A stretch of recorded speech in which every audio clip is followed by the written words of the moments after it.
সারা দেশে যখন আওয়ামী লীগের 300 এমপি পালিয়ে যায়, বাইতুল মুকাররমের খতিব থেকে যখন একদম পিয়ন পর্যন্ত সবাই পালিয়ে যায়, গোপালগঞ্জের গুটি কয়েকের লাফালাফি থেকে আমাদের মাঝে মাঝে হাসি পায়। আমরা কি হাসবো না কাঁদবো মাঝে মাঝে খুঁজে পাই না। জুলাইয়ের 11 মাস পার হওয়ার পরে, আমাদের গণ অভ্যুত্থানের 11 মাস পার হওয়ার পরে ইন্টারিম গভর্নমেন্ট যাদেরকে উপরে বসিয়েছি, তারা জায়গায় জায়গায় ব্যর্থতার পরিচয় দিচ্ছে। আর আবার দুঃখ, ইন্টারিম গভর্নমেন্টের ব্যর্থতা থেকে ইন্টারিম সরকারের প্রত্যেকটা প্রশাসন প্রত্যেকটা ক্যাটাগরিতে চরমতম ব্যর্থতার পরিচয় দিয়েছে। আগস্টে আমরা দেখেছি ঢাকা বিশ্ববিদ্যালয় ভিসি সহ সারা বাংলাদেশের প্রত্যেকটা বিশ্ববিদ্যালয় প্রশাসন নতুন করে পুনর্গঠন হয়েছিল। আমরা মনে করেছিলাম 2024 সালে বোধ হয় ডাকসু আমরা পাবো, কিন্তু আদৌ আমরা ডাকসুর সন্ধান পাই নাই। এখন নানান নাটক আমরা দেখতে পাচ্ছি। ইন্টারিম সরকারের আরেকটা এক্সটেনশন ঢাকা ইউনিভার্সিটি প্রশাসন, এখানেও ব্যর্থতার পরিচয় দিয়েছিল। আজকে গোপালগঞ্জে জুলাই যোদ্ধারা তাদের দলীয় কার্যক্রমের জন্য গোপালগঞ্জে গিয়েছিল, তার রাজনৈতিক অধিকার ছিল তার নিয়মিত কর্মসূচি স্বাধীনভাবে বাস্তবায়ন করা। কিন্তু আওয়ামী লীগের ক্যান্টনমেন্ট খ্যাত সকল সন্ত্রাসীদের আশ্রয়দাতা জেলা গোপালগঞ্জে তারা আশ্রিত ছিল, তারা সবাই মিলে সন্ত্রাসী হামলা করেছে। ইন্টারিম গভর্নমেন্ট এখানেও ব্যর্থতার পরিচয় দিয়েছে। আমরা সুস্পষ্ট কণ্ঠে ইন্টারিম গভর্নমেন্টকে বলতে চাই, আপনারা যদি দায়িত্ব পালনে ব্যর্থ হন, আল্লাহর রাস্তায় দায়িত্বটা ছেড়ে দেন।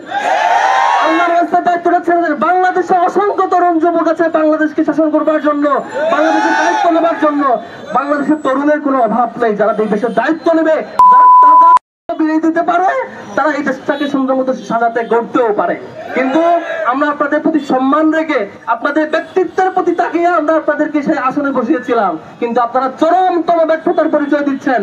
আমরা ইন্টারিম গভর্নমেন্টকে শেষবারের মতো সতর্ক করতে চাই, জুলাইয়ের 11 মাস পার হয়ে গেছে। এই আগস্টের আগেই, 5 আগস্টের আগেই সন্ত্রাসী আওয়ামী লীগের সকল অপরাধীকে আইনের আওতায় এনে শাস্তির মুখোমুখি করতে হবে এবং সকল ধরনের সন্ত্রাসী লীগকে একেবারে বাংলাদেশ থেকে নিচ্ছিন্ন করে ফেলতে হবে। যদি ইন্টারিম গভর্নমেন্ট সন্ত্রাসীদেরকে এখনো আশ্রয় দেয়, সন্ত্রাসীদেরকে তাকিয়ে এখনো ইন্টারিম গভর্নমেন্ট তার নীরব কর্মসূচি বহাল রাখে, তাহলে আমরা ছাত্র শিবিরের পক্ষ থেকে, ছাত্র জনতা থেকে সামনে দিয়ে ইন্টারিম গভর্নমেন্টের বিরুদ্ধে নামতে বাধ্য হব। আমরা আমাদের জুলাই আগস্টের আন্দোলনের শহীদদের রক্ত আমাদের গায়ে মাখা, আমরা সে লালন করি, সেই চেতনা লালন করি। শহীদদের স্মৃতিগুলো আমাদেরকে এখনো কাঁদায়। শহীদদের তাকাবেন প্লিজ। আপনারা বড় বড় চেয়ারে বসছেন, বড় বড় দায়িত্ব বসছেন, শহীদের ত্যাগগুলো ভুলে যাবেন না। আমরা শেষবারের মতো সতর্ক করতে চাই, যদি বাংলাদেশ সরকার কিংবা বাংলাদেশ সরকারের অন্যান্য এক্সটেনশন আরো বিভিন্ন পর্যায়ে যারা প্রশাসন, বিশ্ববিদ্যালয় প্রশাসন সহ সকল পর্যায়ের যারা দায়িত্বরত ব্যক্তিবর্গ আছেন, জুলাইয়ের সত্যিকারের যে চেতনা, জুলাইয়ের যে অনুভূতি, শহীদদের যে দাবি, সেটা যদি পালন করতে না পারেন, আমরা আপনাদের বিরুদ্ধে সত্যিকার অর্থেই মাঠের আন্দোলনে নামতে বাধ্য হব। আমরা আপনাদেরকে শেষবারের মতো সতর্ক করে আগস্ট পর্যন্ত আমরা অপেক্ষা করতে চাই।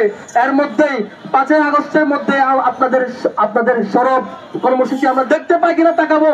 ছাত্র শিবির তার অ্যাকশনে যাবে ইনশাআল্লাহ।